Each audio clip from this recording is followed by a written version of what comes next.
Dobrej vlaňajšej skúsenosti zavítalo občianske združenie Vedecká hračka z Banskej Bystrice opäť do Bardejova. V Poľsko-slovenskom dome je od utorka verejnosti prístupná putovná interaktívna vedecká výstava pod názvom Vedecká hračka Technika. 30 rokov už uplynulo, čo sme vytvorili občianske združenie a viacej ako 30 rokov vedeckým hračkám, v ktorých som objavila to kúzlo vzdelávania.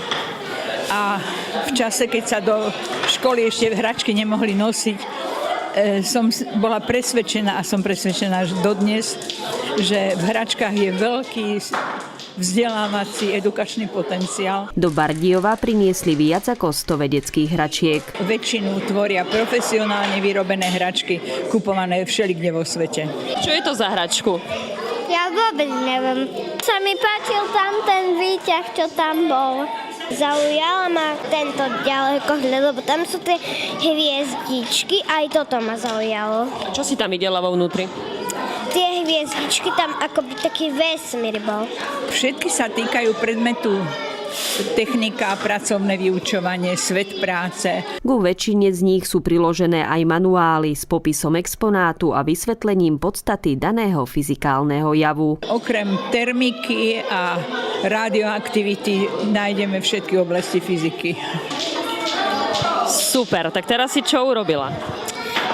Urobila som len toto, tak som to dala na toto tu, lebo to je na toto ostré, že by to nespadlo, ale no, pokúšam sa. Jednou z najkomplexnejších vystavených hračiek je večne smedný káčer. V tomto veľmi široko patentovanom americkom vynáleze je spredmetnená rozťažnosť kvapalín. Predovšetkým.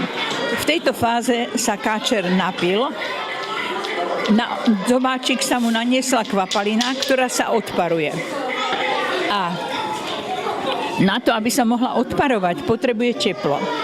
To teplo berie z toho vnútorného priestoru hlavičky a toho telíčka a ten priestor sa teda zužuje, alebo chladne. A objem vzduchu je menší a na jeho miesto znova nastupuje tá kvapalina farebná z brúška z dola a znova dôjde k tomu javu kladky, že sa prevráti, znova sa napije. A tak to bude fungovať, pokiaľ sa bude mať čoho napiť.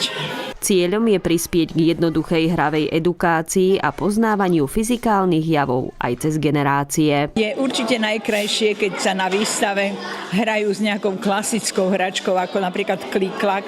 Starí rodičia, deti a odovzdávajú si tú skúsenosť, ktorú mal starký, ktorý ukradol, čo ja viem, tie guľôčky zo sústruhu, aby mohol vyrobiť klik-klak. A to dieťa vôbec dneska netuší, že taká hračka existuje. Výstavu môžu záujemcovia navštíviť do 4. apríla. Následne sa putovná vedecká výstava presunie do Starej Ľubovne. Už